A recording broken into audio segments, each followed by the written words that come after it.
जय हिंद साथियों। इस समय हमारा समांतर श्रेणी का प्रश्नावली 5B चल रहा है और 5B का यह सवाल दूसरा सवाल है। अब तक समांतर श्रेणी के पिछला कोर्स नहीं पढ़े हैं तो हमारे YouTube चैनल पीके मैथ 247 के प्लेलिस्ट में जाकर आप उसको पढ़ लीजिए और हमारे YouTube चैनल पीके मैथ 247 को आप सब्सक्राइब जरूर कर लीजिए ताकि जो भी हम कोर्स कराएं आप ये कोर्स का नोटिफिकेशन आपके पास पहुंचे और आप कोर्स समय से पूरा कर सकें। तो चलिए हम इस सवाल को लगाते हैं और फेसबुक पे भी यह कोर्स पोस्ट होता रहता है। आप अगर चाहते हैं फेसबुक पे इस कोर्स को पूरा करना तो हमारा फेसबुक पेज प्रमोद कुमार चौहान नाम से उसको आप फॉलो कर लीजिए। चलिए इस सवाल को हम लगाते हैं। देखिए यह दूसरा का सवाल है प्रश्नावली 5B का, जो रतन प्रकाशन की बुक है और उसके राइटर डॉक्टर मनोहर है, उसी से हम पढ़ा रहे हैं। वो बुक आपकी यह है, देखिए कवर पेज इस प्रकार का 25वां संस्करण है। इसी बुक से हम पढ़ा रहे हैं और कोर्स आपका हम पूरा करेंगे। अगर आप चाहते हैं तो यह बुक खरीद लीजिए और इससे अपना कोर्स पूरा कर लीजिए। यह हम कक्षा 10 का यूपी बोर्ड का कोर्स हम समय से पूरा कर देंगे। तो चलिए हम इसको लगाते हैं। जो यह सवाल आपका दूसरा है, इस सवाल में 5 सवाल है जिसमें से हम 4 सवाल आपके सामने लिखे हैं। एक यह है, एक यह है और एक यह है और एक यह है। 5वां नहीं लिखे हैं। हम इन 5 सवालों में से मात्र 2 सवाल आपको बताएंगे और आप इस 2 सवाल के जरिए से अभ्यास कर करके आप तीनों सवाल लगा सकते हैं। अगर पूरा का पूरा सवाल अगर हम ये लगा देंगे तो आपके पढ़ने का, गणित लगाने का कोई मतलब नहीं रह जाएगा। गणित कहती है जितना आपका अभ्यास कार्य होगा उतना गणित आपको आएगी। तो हर एक प्रश्नावली में, हर एक क्वेश्चन में हम वह सवाल टच करेंगे जो भिन्न रहेगा। समान प्रकार के सवाल 1-2 लगाएंगे और उसको उस सवाल और से जो सवाल बचेंगे उस पे आप अभ्यास कार्य कीजिए। गणित अभ्यास कार्य पे ही मजबूत होती है, ठीक है। तो चलिए हम लगाते हैं इसको और ध्यान से समझिए। देखिए इसमें 1, 2, 3 पद है। इसमें यह क्या है कि दूसरा का पद खाली है। सवाल क्या है, निम्नलिखित समांतर श्रेणी में रिक्त खानों के पदों को ज्ञात कीजिए। जो ये रिक्त खाना है यहाँ क्या रहेगा यही हमको निकालना है। अगर श्रेणी में 3 या 4 पद हैं तो हम सर्वांतर से निकाल सकते हैं और श्रेणी में कई पद वैकेंट है, खाली है, तब हम यनवा पद से वो श्रेणी निकालेंगे। यनवा पद से यह भी निकल जाएगा, यनवा पद से यह भी निकल जाएगा, यनवा पद से यह भी निकल जाएगा, यनवा पद से यह भी निकल जाएगा। लेकिन ये छोटा है तो हम सर्वांतर से निकालेंगे। यह बड़ा है तो इसको यनवा पद से निकालेंगे। इसको हम सर्वांतर से निकाल सकते हैं, इसको सर्वांतर से, इसको हम सर्वांतर से, लेकिन इसको हम यनवा पद से निकालेंगे। तो चलिए इसको हम सर्वांतर से निकालें, इसको यनवा पद से। तो चलिए हम पहला को लगाते हैं, चौथा को लगाते हैं। आपका अभ्यास कार्य दूसरा पे, तीसरा पे और 5वां पे रहेगा। तो चलिए इसको हम लगाते हैं। 2 है और ये खाली है, इसी को हमको भरना है और ये 26 है। पहला पद 2 है, दूसरा पद को हमको ज्ञात करना है, पता नहीं, तीसरा पद 26 है। तो हम जानते हैं समांतर श्रेणी में निकटवर्ती 2 पदों, इन 2 पदों के बीच जो अंतर होता है यह बराबर होता है, ठीक है ना। इसमें से इसको अगर घटाई देंगे तो यह बराबर होगा इसमें से इसको घटाएंगे। आने की बीच वाले में से पहले को घटा देंगे और अंतिम वाले में से बीच वाले को घटा देंगे तो जो आएगा वो बराबर होगा। तो चलिए आप इसको यक्ष मान लीजिए, ठीक है ना, इसको यक्ष मान लीजिए। तो अगर यह समांतर श्रेणी में है, यह समांतर श्रेणी में है, तो होगा क्या कि इसमें से इसको घटाने पे जो प्राप्त होगा वही इसमें से इसको घटाने पे प्राप्त होगा। तो चलिए क्योंकि जब समांतर श्रेणी में तो x माइनस 2 बराबर 26 माइनस x, इसमें से इसको घटाने पे जो प्राप्त होगा वही इसमें से इसको घटाने पे प्राप्त होगा। जब समांतर श्रेणी में है तो सर्वांतर यानी बीच का जो अंतर रहेगा वो बराबर रहेगा। तो इसको हम इधर पक्षांतर करते हैं, तो ये माइनस है तो इधर प्लस हो जाएगा, x प्लस यह, और इसको हम इस साइड पक्षांतर करते हैं तो माइनस जो है तो प्लस हो जाएगा, प्लस 2 x मिलकर 2x और 26 प्लस 2 28, तो x बराबर होगा 28/2, यह हो जाएगा 14। यहाँ जो x का मान होगा यह 14 होगा, जो समांतर श्रेणी बनेगी 2, और इसमें जो x का मान होगा 14 और ये हो गया 26। देखो समांतर श्रेणी बन रही है, 2 और 14 के बीच में अंतर 12, 14 और 26 के बीच में अंतर 12, यह समांतर श्रेणी। यह तो लग गया। इसी के आधार पर इसको लगा देना, जैसे इसमें से इसको x1 मान लो, इसको x2 मान लो। 13 में से x1 बराबर 13 में से x1 बराबर x2 में से 13, फिर इसके बाद आगे बढ़ जाना, x2 में से 13 घटाओगे बराबर 3 में से x2, और ये आपका रैखिक समीकरण बनेगा x1 x2 के पद में, और x1 x2 का मान आप निकालकर इसमें रख लो। रैखिक समीकरण मतलब आप देखे है ना, जैसे इस प्रकार से होता है x प्लस वाई कुछ संख्या दे देता है, मान लीजिए 1 दे दिया, x इस प्रकार का कोई संख्या दे दिया और इसको आप लगाते हैं, इस प्रकार का यह समीकरण बनेगा। और आप उसको, यह समीकरण आप कक्षा 8 में पढ़े होंगे, ठीक है ना, नहीं पढ़े होंगे तो थोड़ा देख लीजिएगा। अब चलिए हम इसको हम लगाते हैं, कौन, यह चौथा,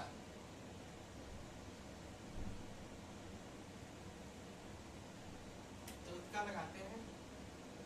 चौथा है क्या, ये -4 है और बीच में 4 पद खाली है, ये 4 पद हमको भरना है, ठीक है ना, ये 4 पद हमको भरना है। तो हम जानते हैं यनवा पद, एक सूत्र होता है, यनवा पद अगर हमको निकालना है तो tn minus a plus n minus और ये सूत्र होता है।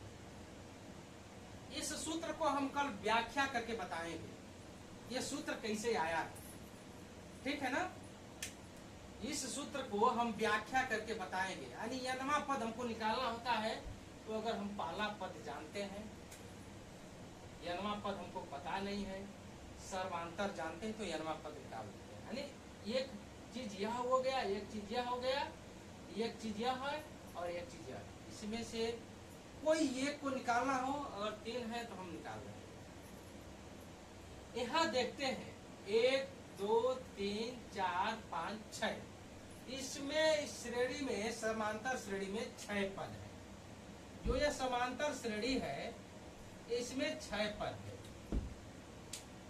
तो छठवां पद क्या है, 6 है। पहला पद -4, दूसरा का पद नहीं हमको पता है, तीसरा का भी नहीं पता है, चौथा भी नहीं पता है, पांचवा भी नहीं पता है, लेकिन छठवां पद हमको पता है। तो इन बीच के पदों को हमको निकालने के लिए क्या चाहिए, सर्वांतर। अगर सर्वांतर हमको मिल जाए तो इसमें पहले पद में सर्वांतर को जोड़ देंगे तो दूसरा का पद आ जाएगा, दूसरा का पद प्राप्त होगा तो सर्वांतर को अगर दूसरा का पद में जोड़ेंगे तो तीसरा का पद आएगा, तीसरा का पद में अगर सर्वांतर को जोड़ देंगे तो चौथा पद आ जाएगा, चौथा पद में सर्वांतर को जोड़ेंगे तो पांचवा पद आएगा। तो हमको निकालना क्या है, सर्वांतर हमको निकालना है। यह tn, यानी कि अगर यहाँ n की जगह पे 6 लिख दिया जाए तो tn का मतलब छठवां पद, छठवां पद हमको पता है। 1 के जगह पे -4 है हमको पता है, छठवां का मतलब n बराबर 6 हमको पता है, d निकालना, ठीक है ना। तो या ये छठवां पद, इसमें छठवां पद निकालना है, और पहला पद क्या है, -4 है, और 6 यानी n के जब पे 6 रख दिया तो 6 -1, और हमको d निकालना है। छठवां पद क्या है, 6, तो ये 6 और -4, ये देखिए यहाँ प्लस रहेगा, यहाँ 4 और -4 और प्लस 6 - 1 और यह डी। ठीक है, छठवां पद हमको पता है। ठीक है, यहाँ और प्लस यह 6 में से 1 जाएगा 5 और डी।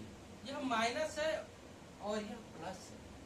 पक्षांतर कर देते हैं, पक्षांतर करेंगे तो 6 और माइनस है तो प्लस हो जाएगा और ये 5 डी।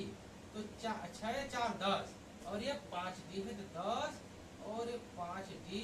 तो ये डी बराबर हो जाएगा 10/5 और 2। हमको सर्वांतर मिल गया। जब सर्वांतर मिल गया तो हम कोई पद निकाल सकते हैं। ठीक है ना, यह पहला पद है, इसको निकालना है। यह मान लीजिए यह x1 है, x2 है, x3 है, x4 है। हम इसलिए लिखे हैं कि ताकि हमको निकालने में आसानी होगी। जानते रहेंगे कि x1 निकालना है कि x2 निकालना है, नाम रखिए। आप नहीं नाम रखेंगे तब भी चलेगा।